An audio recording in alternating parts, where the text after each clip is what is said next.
Masya Allah. Acara berikutnya yaitu Mau'izah Hasanah, tausiah agama yang akan disampaikan oleh guru kita, murabbi kita, Kiai Haji Ubaidillah Ahrar dari pimpinan para pesantren Al-Fatah Temboro, Jawa Timur. Kepada beliau waktu dan tempat kami persilahkan. Antum sama tadi keluar.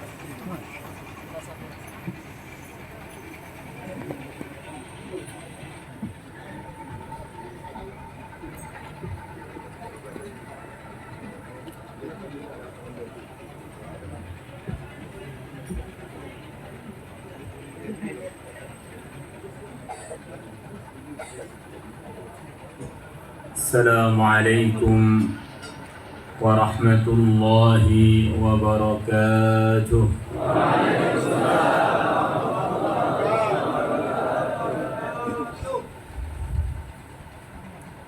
إن الحمد لله نحمده ونستعينه ونستغفره ونؤمن به ونتوكل عليه ونعوذ بالله من شرور أنفسنا ومن سيئات أعمالنا من يهده الله فلا مضل له ومن يضلله فلا هادي له أشهد أن لا إله إلا الله وحده لا شريك له وأشهد أن سيدنا ومولانا محمدا عبده ورسوله لا نبي بعده. اللهم صل وسلم على سيدنا محمد وعلى آله وأزواجه وذرياته وصحابه والتابعين والناصرين لدينه بالقول والفعل والتضحية إلى يوم الدين. أما بعد، فقد قال في كتابه الكريم: ومن يطع الله والرسول فأولئك مع الذين أنعم الله عليهم من النبيين والصديقين والشهداء والصالحين وحسن أولئك رفيقا. ذلك الفضل من الله وكفى بالله عليما. وقال النبي صلى الله عليه وعلى آله وصحبه وسلم: كل أمتي يدخلون الجنة إلا من أبى. قيل: ومن يأبى يا رسول الله؟ قال: من أطاعني دخل الجنة ومن عصاني فقد أبى، أو كما جاء في الحديث. Hadirin hadirat yang kami muliakan, wabil khusus para ulama, ketua majelis ulama, kepada teman-teman umara, wabil khusus Bapak Bupati, Bapak Kapolres, dan semua hadirin hadirat yang dimuliakan Allah. Kita bersyukur kepada Allah atas berbagai macam nikmatnya yang telah Allah anugerahkan kepada kita. Saking banyaknya, kalau kita menghitung nikmat-nikmat Allah, kita tidak akan mampu menghitungnya, apalagi mensyukurinya dengan sebenar-benarnya. Iblis telah bersumpah di hadapan Allah, dia akan datang kepada manusia lakinya dan perempuannya akan dia datangi dari depan, belakang, kanan, kiri, akan digoda supaya tidak mensyukuri nikmat-nikmat Allah, tidak merasa diuntungkan dengan nikmat-nikmat Allah. Kalau orang sudah tidak merasa diuntungkan dengan sebuah nikmat, maka dia tidak akan merawat nikmat tersebut. Dia akan merasa terbebani dengan perkara yang tidak menguntungkan. Dia akan menjauh dari perkara yang dia anggap tidak menguntungkan. Kalau orang sudah tidak mensyukuri nikmat, maka nikmat tersebut otomatis akan tercabut perlahan-lahan dari kehidupan dia, karena memang dia tidak siap untuk merawatnya, karena perasaannya nikmat tadi merupakan musibah bagi dia. Ada orang punya istri solihah, nurut, perasaan dia tidak menguntungkan, akhirnya diboncengkan naik sepeda motor, begitu sampai polisi tidur direm mendadak. Harapannya jatuh, bisa cari yang baru. Ada aja alasannya orang-orang yang usaha menjauh dari perkara yang tidak menguntungkan. Ada orang punya suami sudah ganteng, soleh, tanggung jawab. Perasaannya suami ini sama sekali nggak menguntungkan dia, padahal kenyataannya menguntungkan. Akhirnya ada aja usaha sang istri untuk menjauh dari suaminya. Sudah capek-capek menafkahi dia, pulang-pulang disetrak. Kamu nikah dengan saya modalnya kolor saja. Akhirnya dari tidak bersyukur terjadi percekcokan, pertengkaran, kemudian perpisahan, seakan-akan tidak saling mengenal. Hadirin hadirat yang kami muliakan, tidak ada nikmat dari sekian banyak nikmat yang telah Allah anugerahkan kepada kita, kepada umat manusia, melebihi nikmat iman, melebihi nikmat Islam. Nikmat terbesar yang dengan nikmat itu setiap pembawa Islam, pembawa kalimat ikhlas, pembawa kalimah la ilaha illallah, dia berarti telah dititipi secara resmi kunci surga kekal abadi selama-lamanya.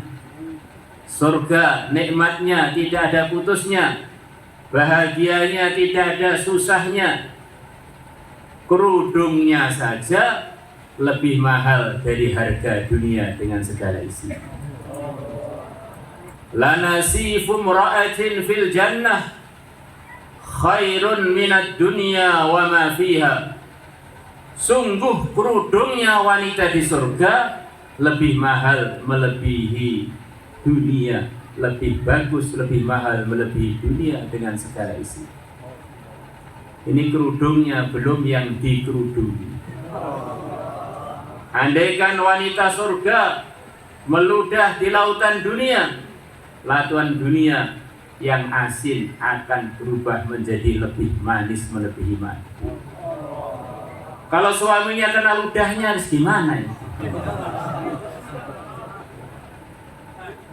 Orang itu di dunia, para hadirin wal hadirat, kehilangan istri tersintanya sekian banyak yang bunuh diri.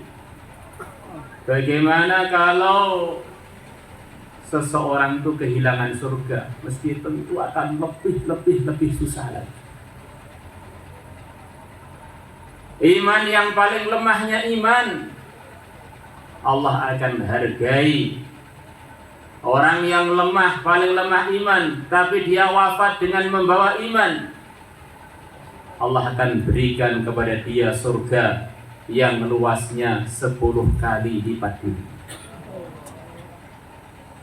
Hadirin, kita ini sebagai orang beriman itu seharusnya bangga, seharusnya percaya diri.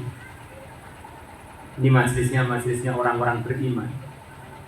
Ceritanya dulu akadnya tinggal di dunia ini diberikan izin tinggalnya resminya kepada orang-orang beriman, kepada kakek kita semua yang mulia Nabi Adam alaihi salatu wassalam.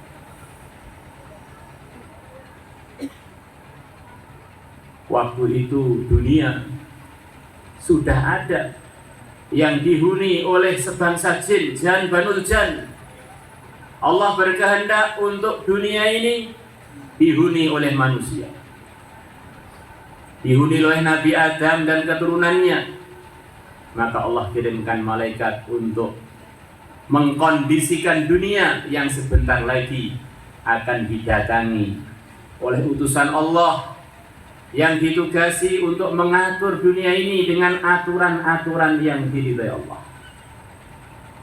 Yang mana selepas Nabi Adam dikirim ke dunia, para hadirin wal hadirat, seakan-akan nyawanya dunia ini oleh Allah diserahkan kepada Nabi Adam dan keturunannya yang masih membawa iman. Diri kita kalau keluar nyawanya, maka kita akan mati. Kita punya ternak, kalau hilang nyawanya akan mati. Begitu pula dunia ini, kalau hilang orang-orang yang beriman, seketika itu juga dunia akan kiamat. Seakan-akan dunia sudah tercopot nyawanya, karena nyawanya dunia adalah pada hati-hatinya orang yang beriman. Maka pemilik dunia ini, yang mempengaruhi dunia ini, yang datangkan buruk tidaknya dunia ini, sebetulnya yang paling tanggung jawab orang-orang beriman. Jantungnya dunia, sehatnya dunia, sakitnya dunia, ini bergantung dengan seberapa baik dan buruknya kesehatan iman dan Islamnya orang-orang yang beriman. Yang mulia Nabi besar Muhammad sallallahu alaihi wasallam telah bersabda dalam hadis riwayat Muslim, "La taqumus sa'ah hatta la yuqala fil ardi Allah Allah." Tidak akan terjadi hari kiamat sehingga di dunia ini sudah tidak ada orang yang mengatakan Allah Allah lagi. Maksudnya sudah tidak ada orang yang beriman. Hadirin hadirat yang kami muliakan, andaikan di dunia ini semua orang yang beriman tinggal satu saja. Yang beriman tinggal satu saja. Maka dengan sebab berkahnya orang beriman yang satu, dan yang satu pun orang yang paling lemah imannya, ngantuan lagi, pengajian nggak pernah dengar dengan baik, tetapi dia masih beriman. Dengan berkahnya satu orang beriman ini, seluruh dunia tertunda terjadinya kiamat. Maka orang beriman satu ini telah barokai, telah mendatangkan kebaikan kepada seluruh dunia, kepada laki-lakinya, perempuannya dari kalangan manusia, bahkan kepada kalangan jin, bahkan pada kalangan hewan-hewan, kalangan bukit-bukit, gunung-gunung, lautan, pasir-pasir. Dengan berkahnya satu orang beriman yang paling lemah imannya, semuanya masih diizinkan untuk tidak terkiamatkan di dunia. Allah subhanahu wa ta'ala berfirman, Allah subhanahu wa ta'ala telah berfirman, "Man jaa'a bil hasanati falahu 'asyru amsalihha." Siapa yang buat amal kebaikan satu, sowan kepada Allah dengan membawa satu kebaikan, falahu 'asyru amsalihha, Allah akan beri kepada dia minimalnya 10 kali kelipatan. Maka orang ini telah berbuat kebaikan kepada seluruh dunia, maka balasan minimal untuk dia Allah akan berikan pertama kali dia masuk surga, surga yang luasnya 10 kali lipat dunia. Inilah diantara rahasia yang dipahami sebagian ulama. Kenapa Hanat yang diceritakan dalam hadis riwayat Muslim, yang mana beliau adalah terakhir orang beriman yang masuk surga, oleh Allah diberi surga yang luasnya 10 kali lipat dunia, karena Hannat itu sebetulnya telah berbuat baik kepada seluruh dunia, makhluk hidupnya ataupun makhluk matinya, gunung-gunungnya, lautannya, maka Allah beri kepada dia 10 kali lipat dunia luasnya surga yang akan dia. Maka orang beriman ini di samping usaha dunia juga, karena itu bagian dari pahala, untuk membalas iman yang paling lemah. Planet bumi itu tidak cukup para hadirin, terlalu kecil. Maka orang beriman kok tergiur dengan dunia itu salah. Kamu itu calon punya kerajaan yang luasnya 10 kali lipat dunia. Melihat dunia ya, bagaimana ini tempat amal, tempat praktek amal, tempat usaha cari bekal akhirat. Adapun dunia itu sendiri bagi saya terlalu kecil. Maka nanti ketika orang sudah ditimbang amalannya, kemudian diputuskan sebagian masuk surga, sebagian masuk neraka, yang masuk surga dia akan melewati sirat untuk menuju planet lain, karena planet bumi terlalu kecil untuk jadi balasannya orang yang beriman yang paling lemah iman. Di sirat ini menuju planet lain, planet paling kecilnya untuk surganya orang yang beriman yang paling lemah imannya adalah 10 kali lipat dunia ini luas. Semoga Allah selalu pilih kita untuk wafat dengan membawa iman. Amin. Banyak ulama mengatakan, andaikan aku oleh Allah dijadikan Hannat yang telah disebutkan oleh Rasulullah dalam hadisnya, tentu saya sudah orang yang sangat-sangat beruntung. Maka murid-murid beliau bertanya, kok bisa Syekh? Kok bisa begitu? Kenapa? Iya, karena Hannat itu walaupun imannya paling lemah, walaupun paling akhir keluar dari neraka, dia pasti dan telah disabdakan Nabi kalau dia wafatnya membawa iman, akhirnya suatu saat pasti masuk surga. Kalau saya sekarang perasaan saya iman, apa ya benar saya ini iman yang diterima Allah, saya nggak tahu. Hadirin hadirat yang kami muliakan, Hannat yang diceritakan keluarnya di neraka paling akhir itu, di neraka masih sempat wiritan para hadirin. Itu amalannya orang yang paling akhir keluar dari neraka.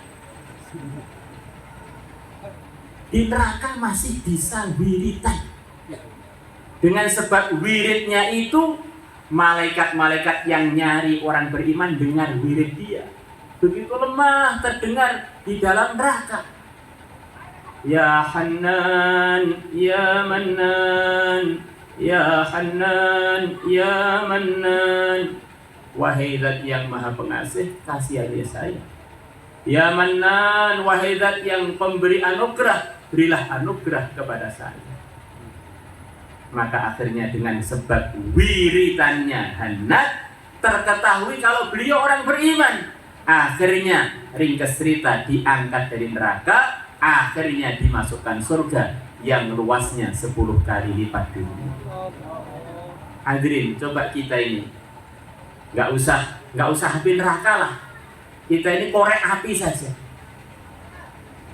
Yang mana api surga ini dulunya adalah dari neraka, yang telah didinginkan sampai sekian ratus kali, akhirnya dikirim ke dunia untuk sebagai bagian dari fasilitas anak manusia untuk bisa hidup nyaman di dunia. Di antara fasilitasnya adalah diberi fasilitas cucunya, buyutnya api yang asalnya mbahnya itu dari neraka. Suatu hari sahabat Ibnu Umar radhiyallahu anhu, beliau berjalan-jalan dengan para murid beliau.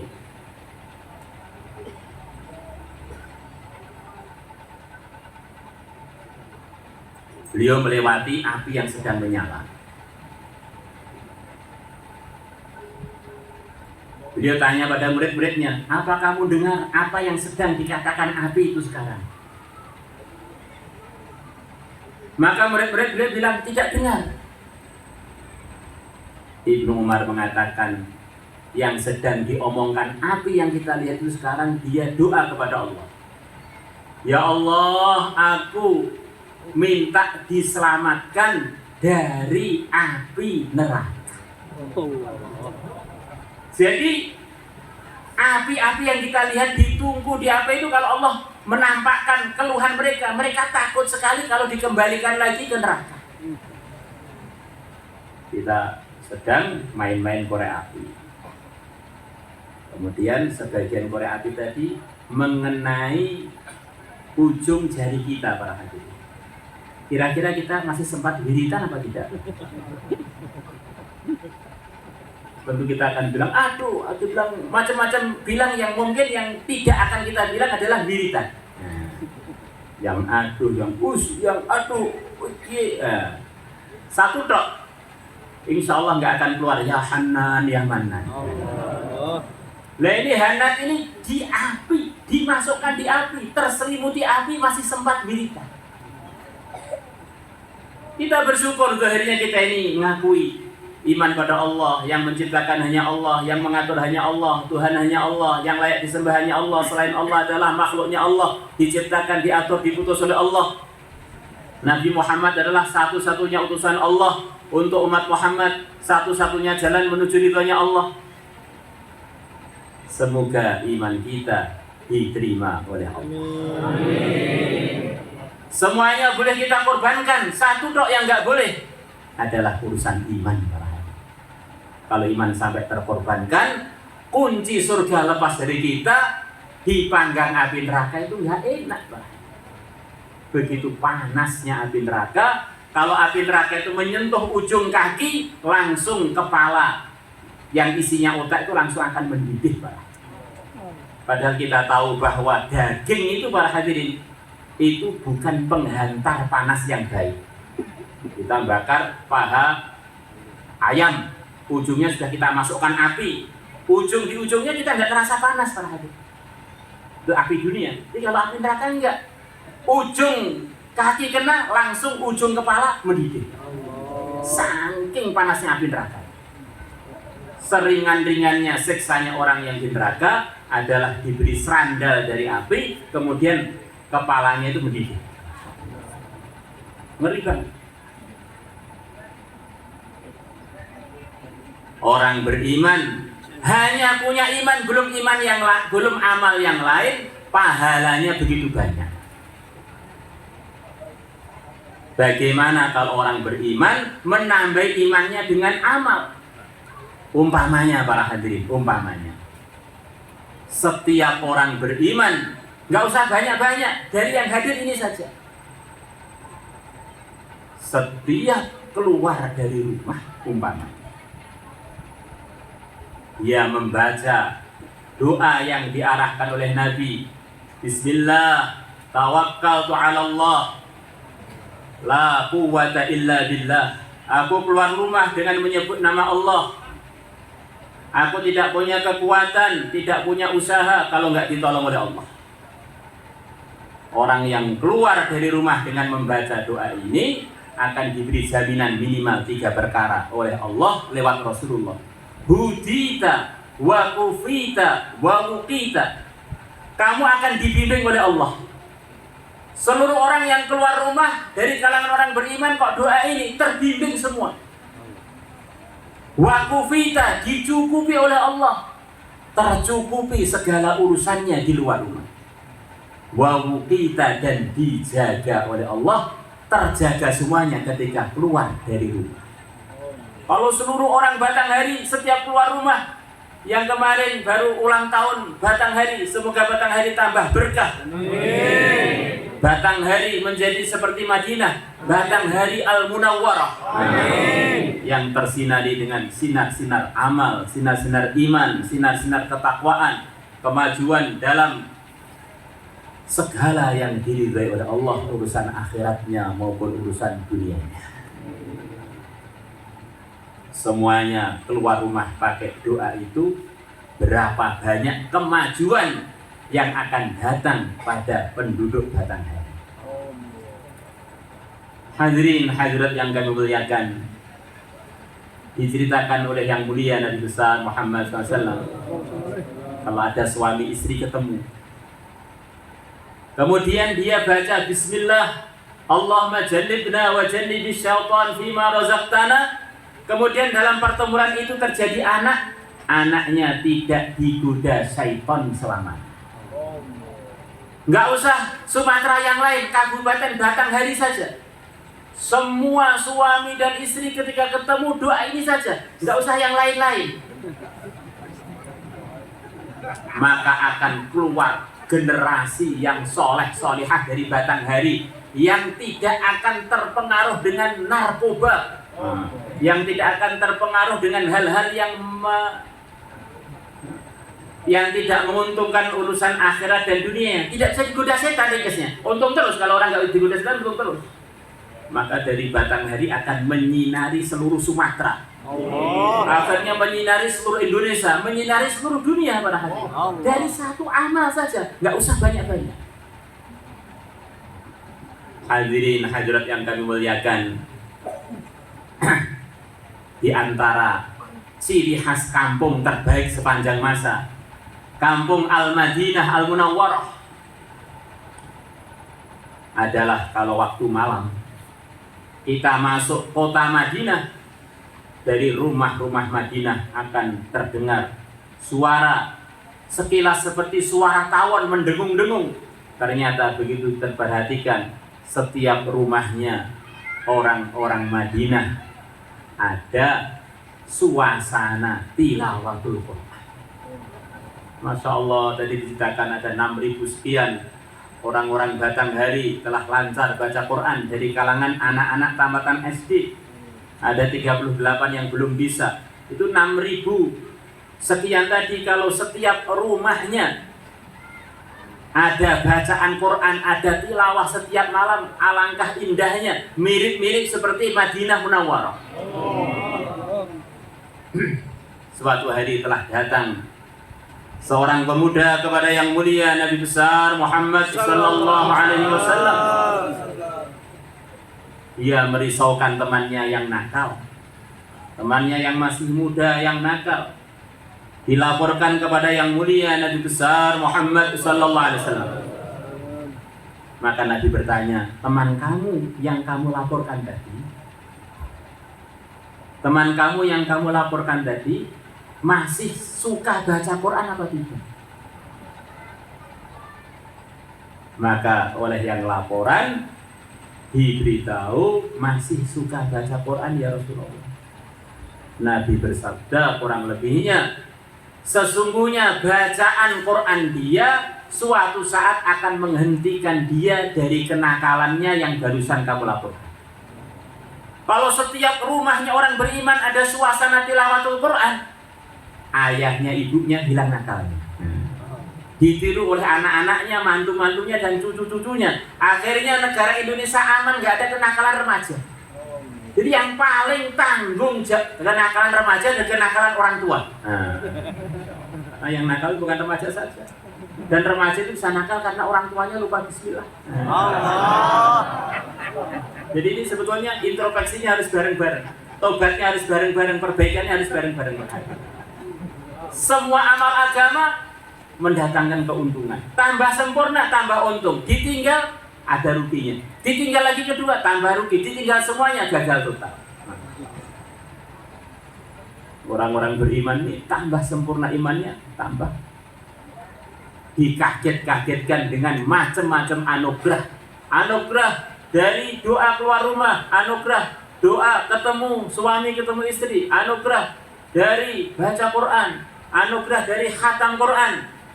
Dalam sebuah hadis, di antara rawinya adalah Sayyidina Abu Hurairah, siapa yang membaca Al-Quran 30 juz, kemudian dia doa, Allah akan kabulkan hajat-hajatnya.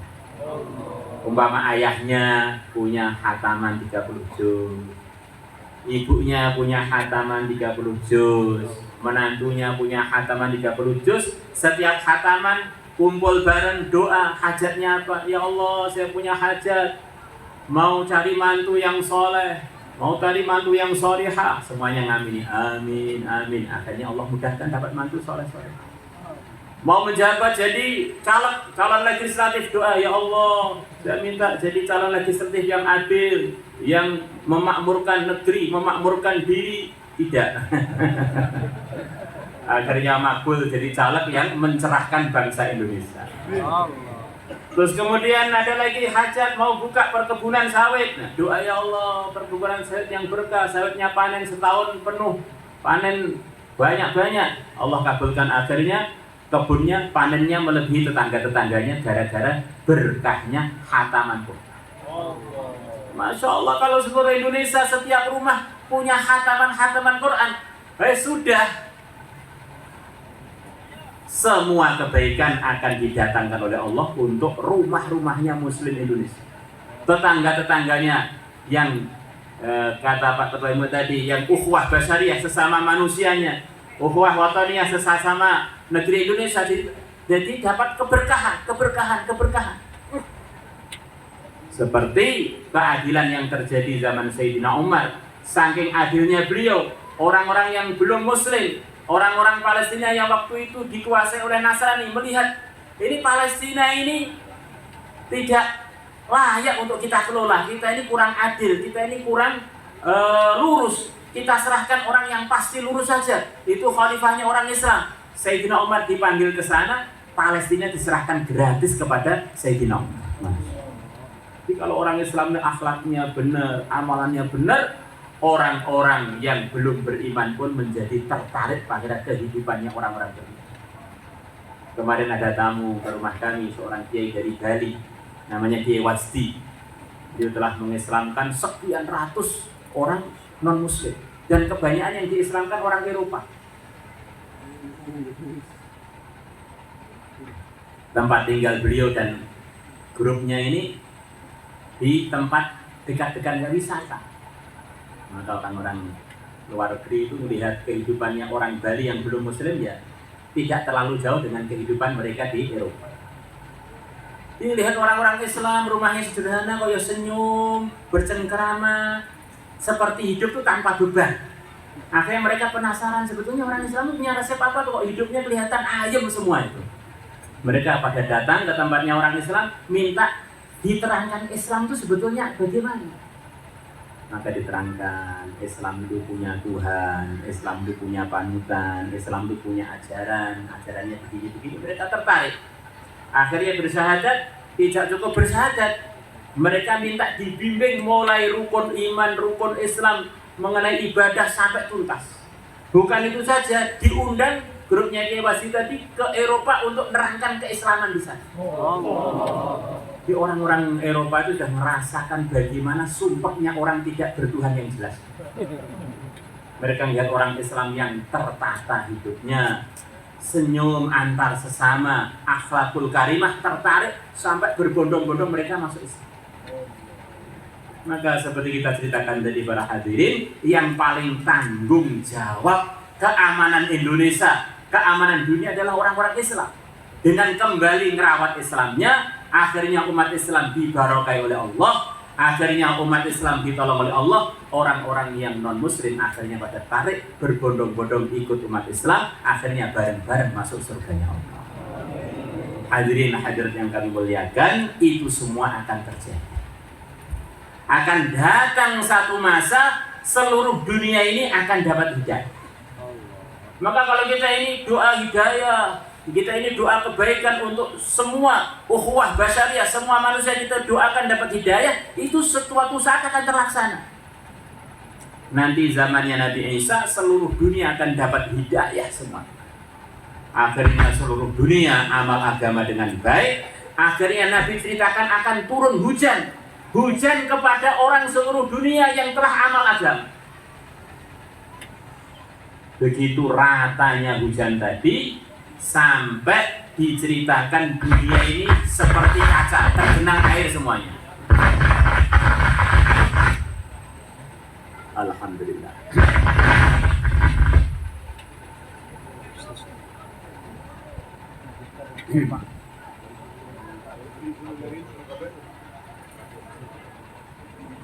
Alhamdulillah, monggo.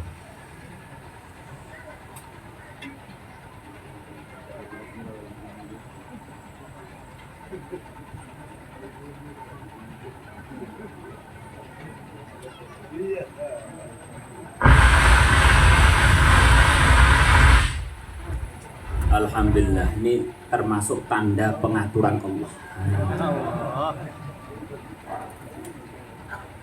Apa buktinya? Dunia ada yang mengatur. Hampir setiap saat terjadi perkara yang nggak kita rencanakan, Pak. Hampir setiap saat. Yang direncanakan tidak jadi, yang tidak direncanakan malah terjadi. Di antaranya tadi, itu tanda kita ini memang harus yakin dunia ada yang ngatur. Termasuk majelis kita di sini ini ada yang ngatur, yaitu Allah. La ilaha illallah. Walau anna ahlal qura amanu wattaqaw lafatahna alaihim barakatim minas samai wal ardh. Kalau penduduk satu kampung atau beberapa kampung kok imannya benar, amalnya benar, iman dan takwa, Allah akan buka untuk mereka keberkahan dari langit dan keberkahan dari bumi. Nah ini seluruh dunia amal semua para hadirin. Maka seluruh dunia dituruni hujan serentak sampai dunia itu kalmir bagaikan kaca, semuanya tergenang air barokah dari langit.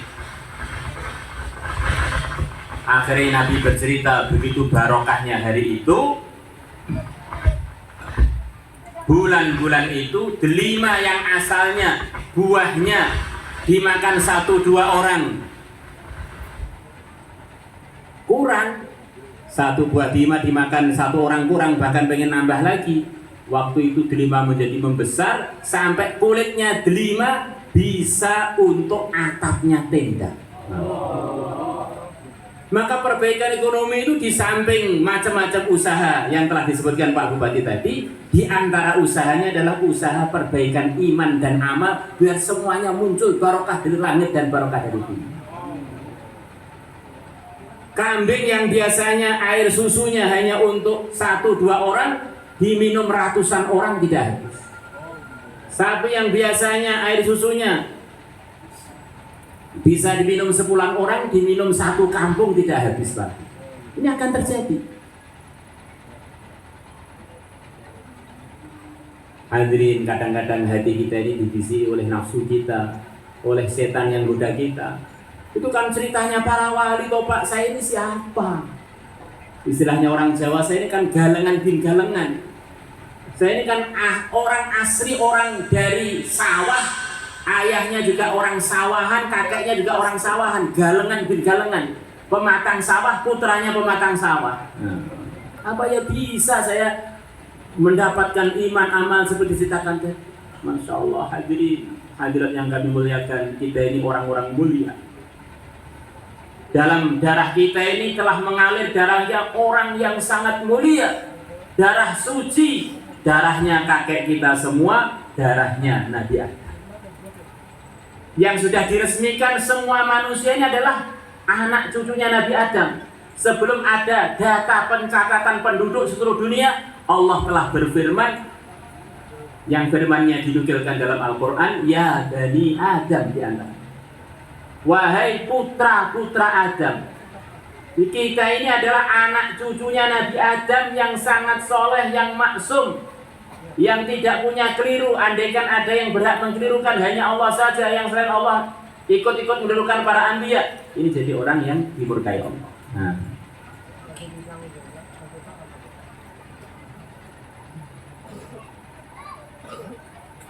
La ilaha illallah.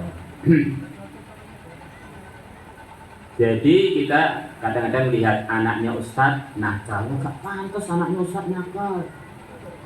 Anaknya yang lebih tinggi lagi, ketua majelis ulama, kok nggak benar, nggak pantas.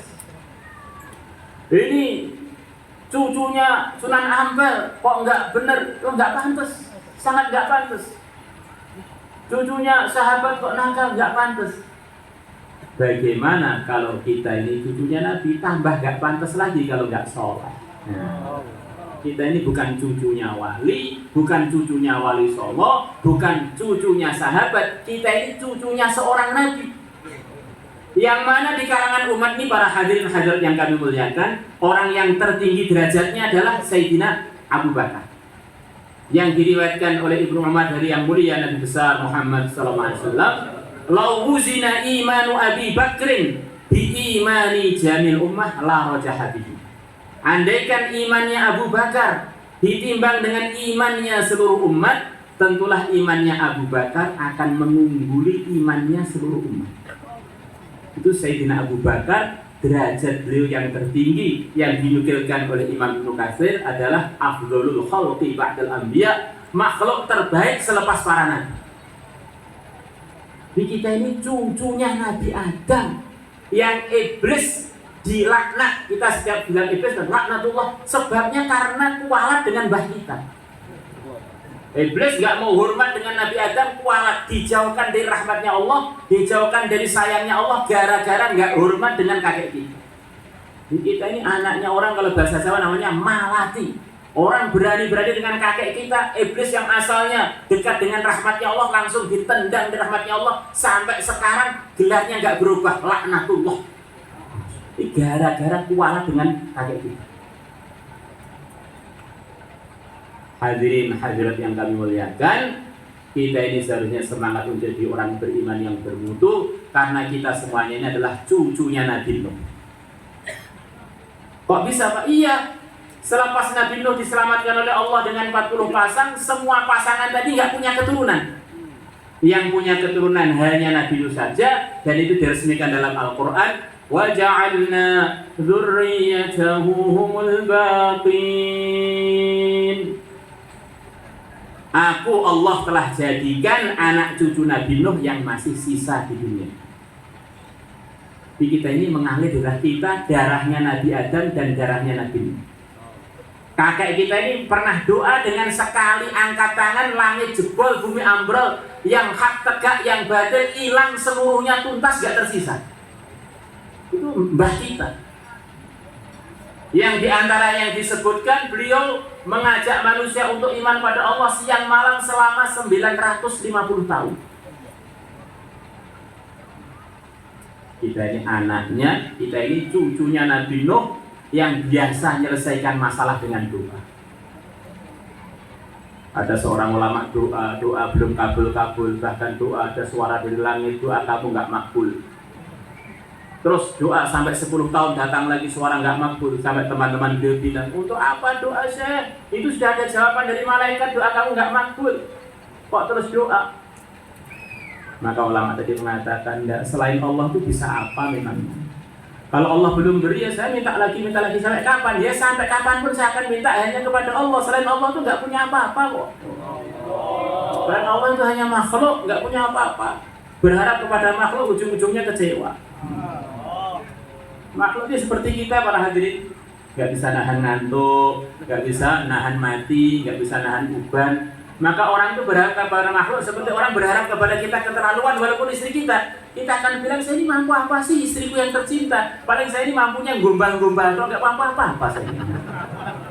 Begitu, kita itu lemah sekali, insyaallah. Hanya kadang-kadang janji-janji itu besar-besar, tapi sebetulnya kita ini menjanjikan miliknya Allah, bukan milik kita. Kalau Allah nggak memberikan, Allah nggak akan bisa. Laqad arsalna Nuhan ila qaumihi falabitha fihim alf sanatin illa 50 'ama. Allah utus kakek kita Nabi Nuh untuk berdakwah pada kaumnya 950 tahun. Di antara kesibukan kakek kita itu ngajak manusia kepada ridhonya Allah 950 tahun. Mungkin di batang harinya ada sebagian jamaah ahli masjid atau biasa dikenal jamaah tabligh ngajak orang untuk latihan berjuang, keluar 40 hari, keluar 4 bulan. Sebetulnya itu penghinaan para hadirin. Karena Nabi Nuh kakek kita itu dakwahnya 950 tahun. Masa cucunya hanya diajak keluar 4 bulan itu penghinaan.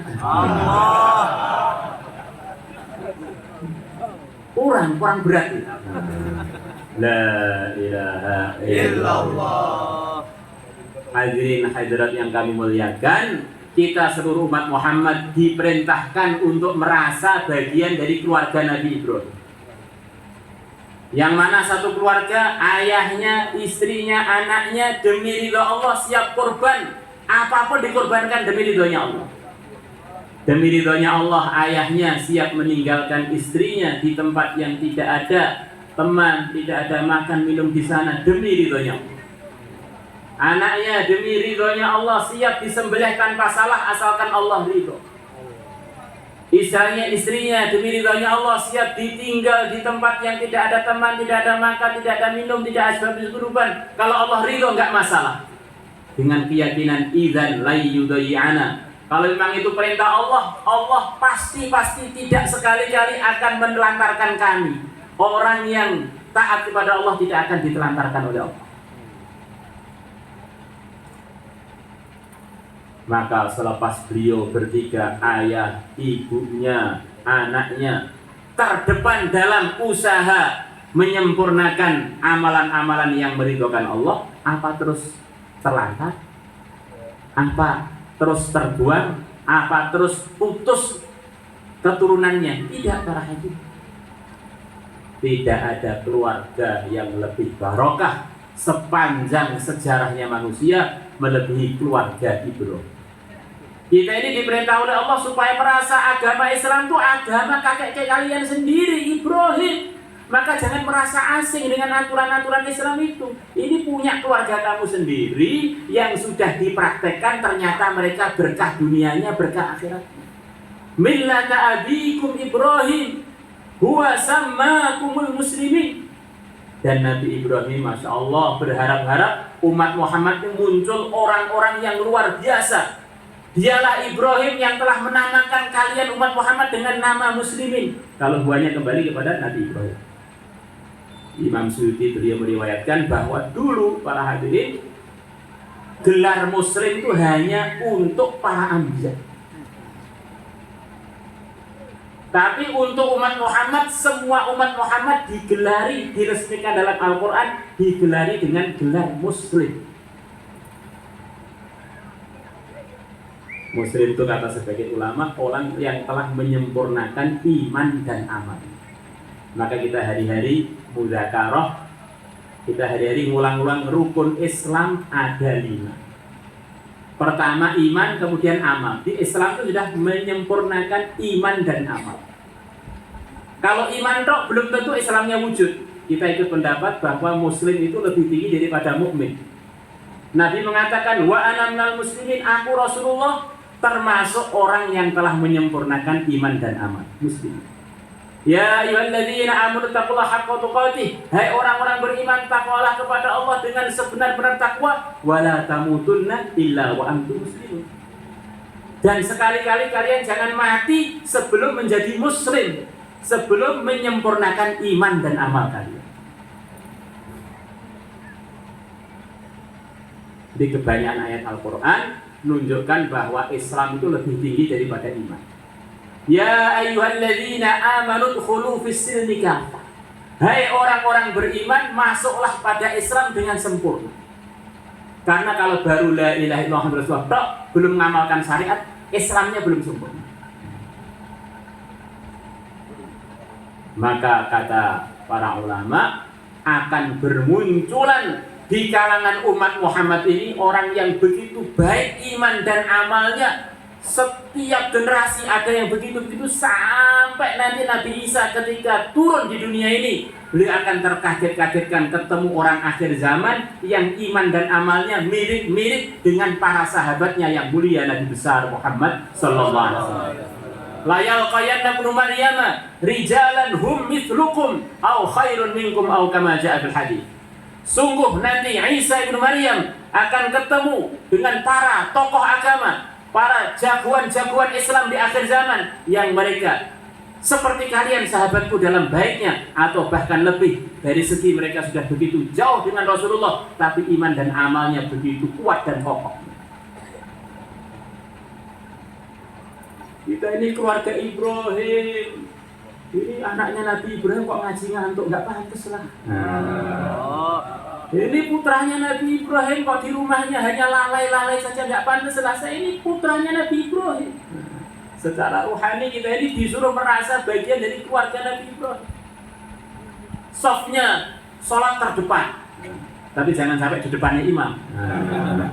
Yang namanya kebablasan.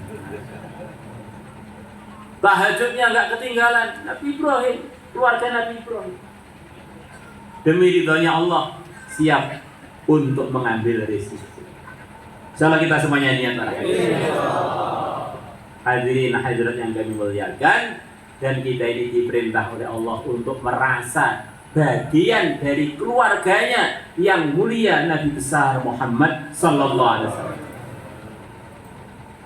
Wa azwajuhu ummahatuhum, istri-istri Nabi adalah ibunya orang-orang beriman. Dinukilkan dari para ulama, kalau tidak salah juga dari Imam Syafi'i, tidak salah kalau yang mulia Nabi besar Muhammad sallallahu alaihi wasallam dipanggil dengan panggilan Abul Mukminin. Beliau adalah bapaknya seluruh orang beriman. Kita ini di samping punya ayah jasmani, ayah kita bin siapa, kita secara iman harus merasa kita ini punya ayah rohani, yaitu yang mulia Nabi besar Muhammad sallallahu alaihi wasallam. Ibu secara iman yaitu semua istri Nabi. Sayyidah Aisyah ibu kita, Sayyidah Khadijah ibu kita, Sayyidah Maimunah ibu kita, Sayyidah Sofia ibu kita. Rasakan diri kita ini sebagai bagian dari keluarga Nabi. Putranya Nabi Muhammad Sayyidul Anbiya ketinggalan sholat jamaah, ya apa ini? Gak pantas 11 nih.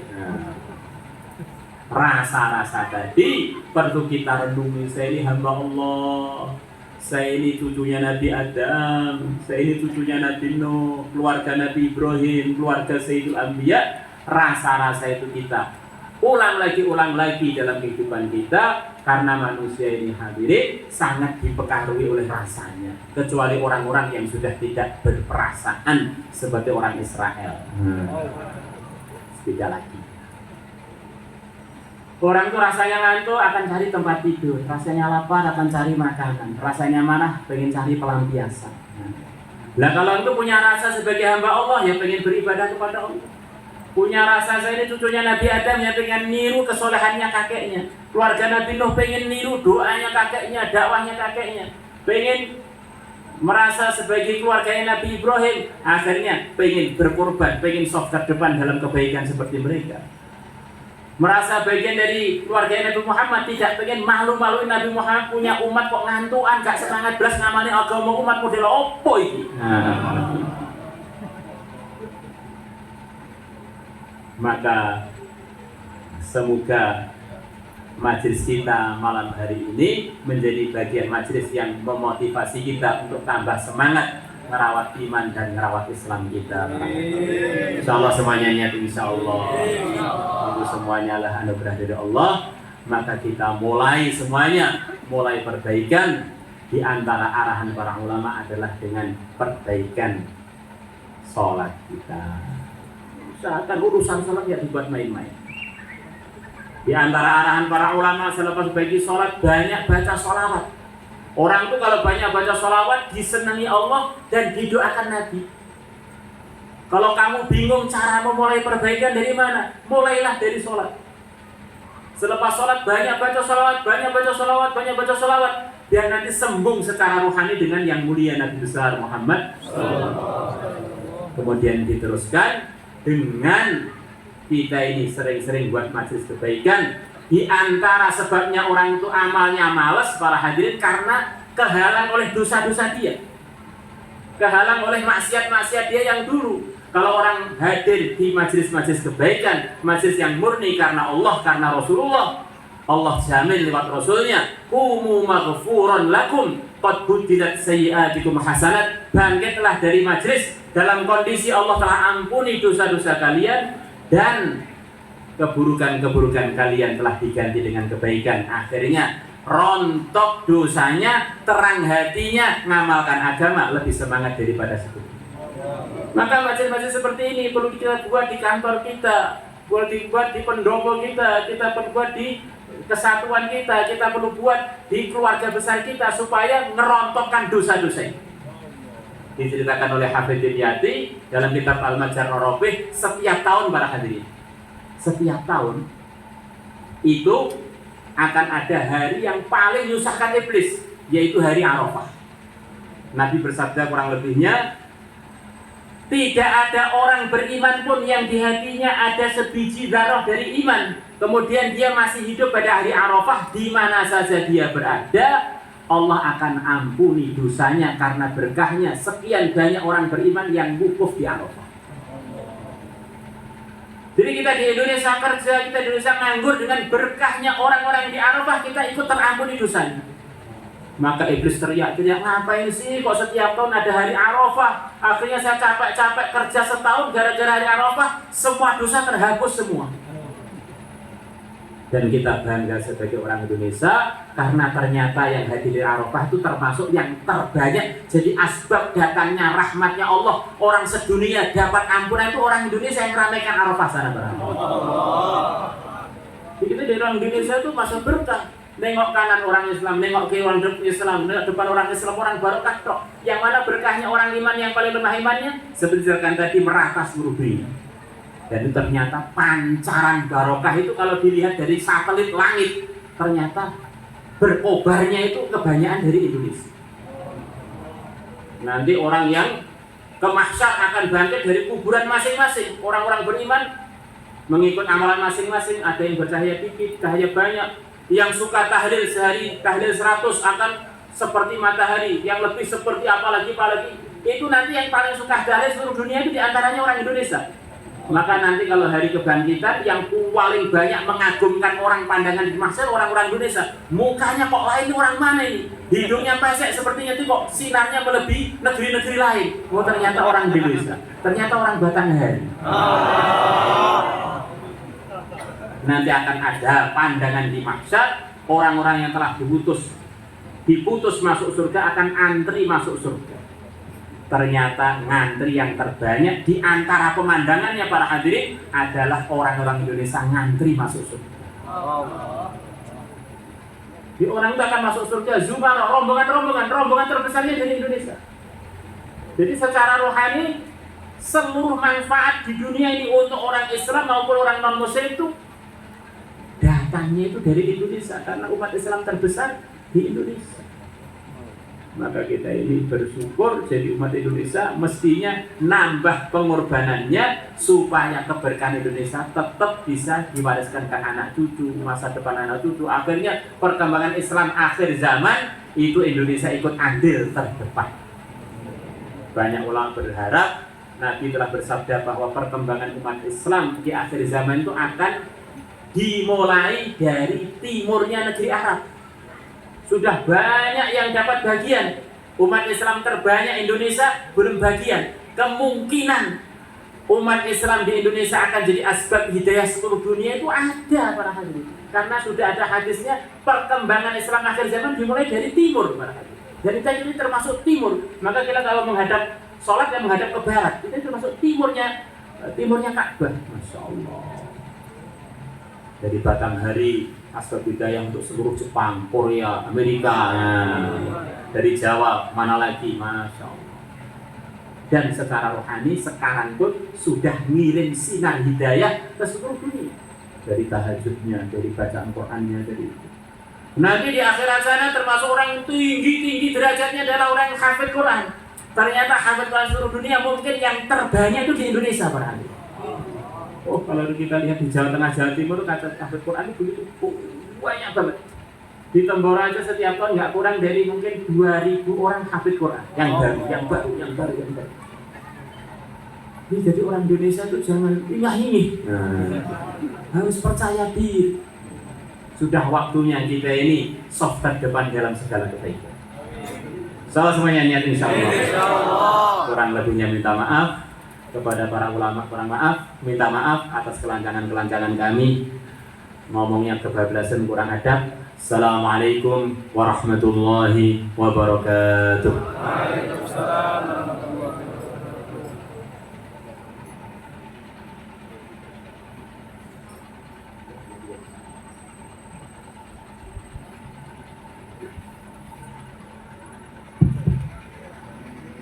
Untuk pembacaan doa kami minta kepada Ketua MUI pada hari ini.